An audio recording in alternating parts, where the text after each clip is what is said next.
पहले नरेंद्र मोदी कह रहे थे 400 पार, सुना होगा, अब बोल रहे 400 पार, अब 150 पार नहीं बोल रहे हैं। और बयान आ रहे कि नहीं, हम कॉन्स्टिट्यूशन के खिलाफ नहीं हैं, हम रिजर्वेशन के खिलाफ नहीं हैं, हम लोकतंत्र के खिलाफ नहीं है। क्यों? क्योंकि उनको मालूम पड़ गया है, नब्ज पकड़ ली है देश की जनता ने कि ये लोग कॉन्स्टिट्यूशन को, गरीबों के अधिकार को जड़ से खोद कर বিজেপির সংবিধান বদলের গোপন তথ্য ফাঁস। দ্বিতীয় দফার ভোট হয়েছে, এদিকে পরিস্থিতি বোঝার চেষ্টা করছেন জোট নেতৃত্ব। আর তারপরই জোটের নেতারা এবার জোরের সঙ্গে বলতে শুরু করেছেন যে বিজেপি ক্ষমতায় ফিরলেই সংবিধান বদলে দেবে। এরপর চাকরি ও ভর্তির ক্ষেত্রে তারা কোটা সিস্টেম উঠিয়ে দেবে বলতে শুরু করেছেন বিহারে ইন্ডিয়া জোটের নেতৃত্ব। বিহার প্রদেশ কংগ্রেস কমিটির মিডিয়া বিভাগের প্রধান রাজেশ কুমার রাঠোর বলেন, আমাদের নেতারা বারবার সতর্ক করছেন সাধারণ মানুষকে, কারণ বিজেপি 400 আসন চাইছে, কারণ তারা সংবিধান বদলে দিতে চাইছে, তারা সংরক্ষণকে তুলে দিতে চাইছেন। এটা আসলে আরএসএস এর ছক।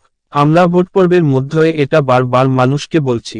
এদিকে এর আগে আরজেডি নেতা লালু প্রসাদ যাদব জানিয়েছিলেন বিজেপি সংখ্যাগরিষ্ঠ আসন পেতে চাইছে, কারণ তারা সংবিধান বদলে ফেলতে চাইছেন। গরিব, দলিতদের প্রতি তারা অবিচার করবে। কংগ্রেস নেতা প্রেমচন্দ্র মিশ্র জানিয়েছেন, প্রধানমন্ত্রী ও অন্যান্য বিজেপি নেতারা এই সংবিধান বদলের পরিকল্পনাটা সামনে আনতে চাইছেন না, কারণ তারা ভাবছে 2015 সালের মতো পরিস্থিতি তৈরি হবে, কারণ সেই সময় আরএসএস প্রধান সংরক্ষণ খতিয়ে দেখার কথা বলেছিলেন, তারপরই সমস্যা নেমে আসে। এদিকে রবিবার লালু প্রসাদ যাদব এক্স হ্যান্ডেলে লিখেছেন যে সংবিধান বদলে দেওয়ার ব্যাপারে বিজেপির কোনো গোপন এজেন্ডা আছে। তিনি জানিয়েছেন, মোদির প্রধানমন্ত্রী হিসাবে থাকার কোনো নৈতিক অধিকার নেই, তিনি খালি মিথ্যয় কথা বলেন। AN Sinha institute of social সায়েন্সের প্রাক্তন ডিরেক্টর ডিএন দিবাকর জানিয়েছেন, ওরা তাদের লক্ষ্যে একেবারেই পাবলিকের সামনে বলেননি।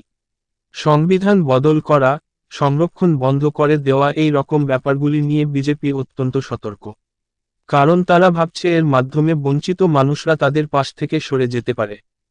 তিনি বলেন, রাহুল গান্ধী এই বেকারত্ব, জিনিসপত্রের দাম বৃদ্ধি, জাতিভিত্তিক অর্থনৈতিক সমীক্ষা এগুলির উপর জোর দিচ্ছে।